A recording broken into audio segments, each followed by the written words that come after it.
시장을 이기려면 먼저 시장의 흐름을 타라. 시골리사가 전하는 시장 흐름의 원리, 그 첫 번째 이야기. 지금 주제는 이제 우리는 이걸 이야기하고 있죠. 추세를 이야기하고 있단 말이에요. 추세. 이 추세라는 것은 기본적으로 상승 추세, 하락 추세뿐만이 아니라 횡보 추세도 추세지요. 그러면 잘 아시겠지만 한국 시장에서는 추세 시장 대비 비추세 시장은 3대 7밖에 안 되죠. 우리가 보기에는 그 자체가 다 추세를 안고 있는 것처럼 착각을 하는 이유는 뭐냐면 상승 추세 시장에서는 장기 추세, 단기 추세가 다 방향이 일치하기 때문에 강한 추세로 보이고, 횡보 추세에서는 장기 추세의 횡보임에도 불구하고 장기 추세는 일단 머릿속에서 지워버리고 단기 추세만 보기 때문에 그 자체도 추세가 있는 것처럼 생각합니다. 그래서 실제로 3대 7로 비추세가 많음에도 불구하고 사실은 7대 3으로 추세가 많은 거로 생각하죠. 그것은 내가 가지고 있는 대상의 범위를 이 객관적이고 냉정하게 잘라주지 않기 때문에 그렇습니다. 이런 어떤 하락의 추세가 있고,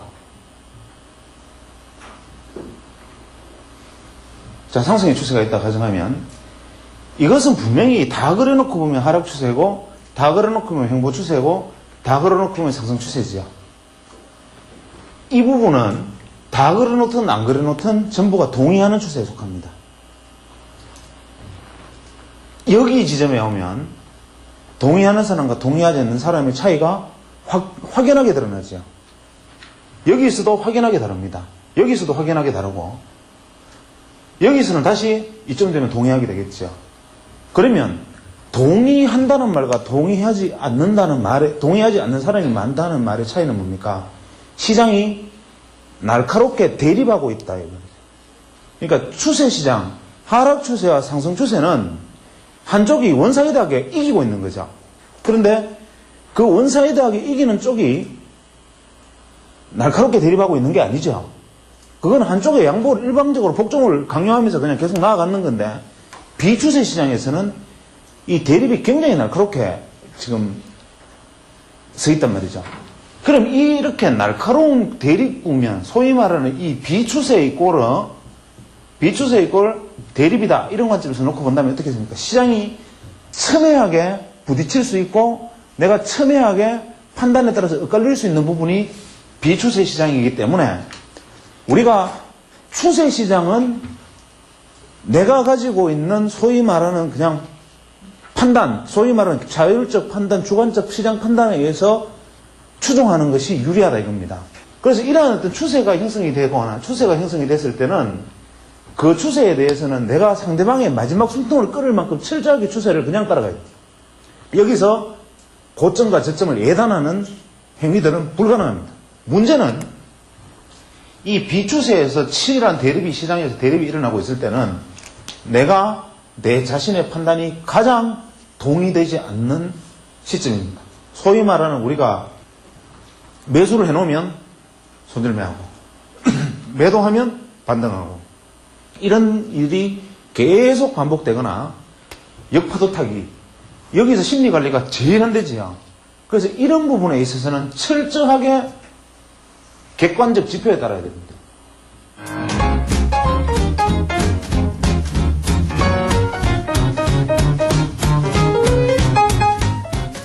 만약에 전체를 만약에 지표로 놓고 생각한다 치면 우리의 이동평균선은 이렇게 생각되겠죠. 이동평균선은 이러한 그림을 그릴 거고, 이런 그림을 그릴 거고, 이 안에서 우리가 이제 추세적 지표, 예를 들면 다양하게 뭐 MACD라든지 그 외에 뭐 각종 뭐 CCI, 뭐 ADX와 같은 이런 지표들을 이용하겠지만, 이런 경우에 지표를 활용하는 것 자체는 이미 난센스입니다. 왜냐하면 추세가 형성되어서 추세가 갱신되는, 쉽게 말하면 이격이 갱신되는 상황이 나타나면 모든 지표들은 그 한계에 도달해버립니다.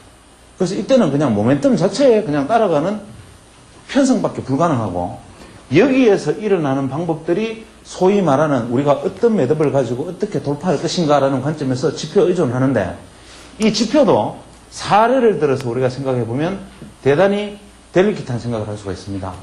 우리가 보통 한국 시장에서는 한 45분 정도를 요즘 많이 봅니다. 그래서 45분짜리 채널에서 브레이크아웃 하는 쪽으로 돌파를 한다, 이런 관점에서 우리가 생각을 합니다. 그러면 이것이 일중에서 일어나는 단위라면 아침 시초가 대비 한 40분 정도가 되겠지만 만약에 오전, 오후 이 관점에서 하루를 자른다든지 혹은 3일 이런 관점에서 잘랐다고 생각을 하죠.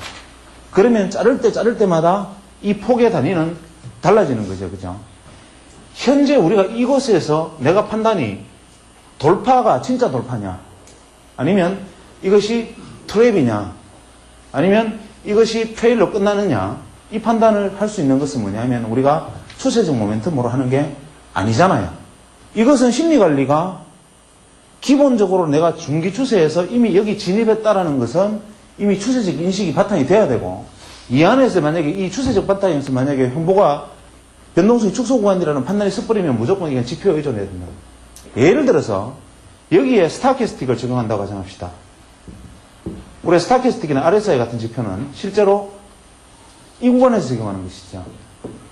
만약에 이러한 어떤 변동성 지표들이 추세 시장에서 적용이 되면 어떻게 되겠습니까?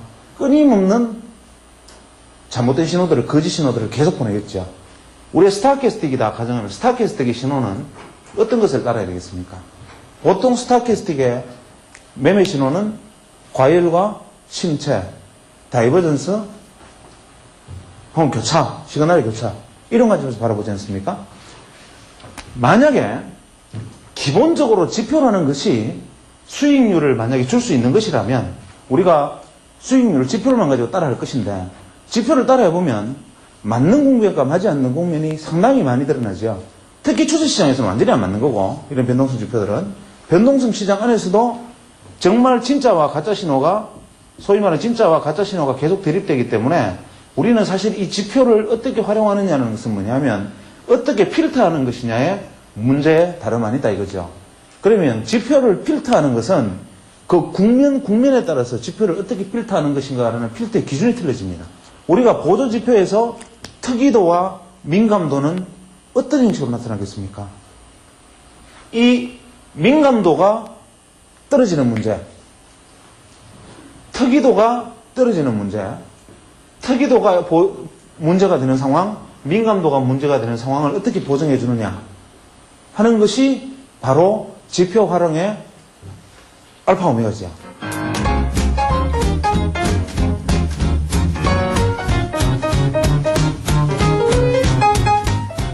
아까도 말씀드렸지만 추세라는 것을 형성하는 것은 내가 시장을 보는 뷰입니다. 비추세에서는 명백하게 비추세라는 판단이 있으면 저도 거의 기계적으로 완전히 그냥 기계적으로 머신처럼 딱 바뀝니다. 그러면 머신처럼 바뀌긴 바뀌었는데 이놈의 머신이 지나치게 민감하거나 둔감하거나 혹은 특이성이 떨어지게 되면 어떻게 됩니까? 이 머신의 효용성이 떨어지니까 우리는 어떻게 비관주의에 빠지는. 현재 이 추세 안에서 어떤 추세가 이렇게 움직이고 있는데 자, 이 지점입니다. 여기서 스타트 이렇게 교차 신호가 발생하려면 이런 형태로 보이겠죠. 이렇게 발생하면 차트가 이렇게 가면은 여기서는 뭐 어떻게 됩니까? 스타캐스팅은 시그널을 돌파하는 교차 신호가 발생합니다. 발생했을 때 이 교차 신호를 지금 현재 매수 신호로 해석할 것인가? 그러면 여기서 만약에 페일링이 일어나 버리면 어떻게 되느냐? 매수 신호를 해석할 수가 없잖아요. 그러면 이 안에서 또 데드크로스, 골든크로스 나거나 이거는 스윙 정도가 나겠죠. 시그널을 이렇게 나는 정도가 되겠네, 그죠? 나서 이쯤 오면 이렇게 과열에 지금 접어들었어요. 그럼 과열이면 이게 지금 매도 신호냐? 여기서 만약에 그럼 뚫어버리면 어떻게 해석할 것이냐? 이것을 보정하는 방법이 출발이죠. 그래서 우리가 지표, 소위 말하는 일반적인 스윙하는 지표들은 어떤 지표들이냐면 기본적으로 과열권과 침체권 내에서의 신호만 존중하는 겁니다. 예를 들어 스타캐스틱이라 가정하자. 스타캐스틱이 고점을 형성하지 않고 완전히 과열권에 접어들지 않고 만약에 여기에서 이런 다이버전스가 발생하면 1의 다이버전스 신뢰도가 있지만 2의 다이버전스 신뢰도가 없어요. 왜냐하면 스타캐스틱 고점과 침체를 제외한 즉 80 이상과 20 이하를 30 이하를 제외한 혹은 70과 80을 제외한 중간선에 들어가 있는 개념에서 특이도 신호는 의미가 없다 이거죠. 심체권에서 과열권에서 소위 말하는 시그널선을 크로스를 하거나 그것이 다이버전스를 형성하는 경우에 신뢰도를 갖는다 이거죠. 그러니까 반드시 상위 성수의 지표를 다시 한번 확인해야 됩니다.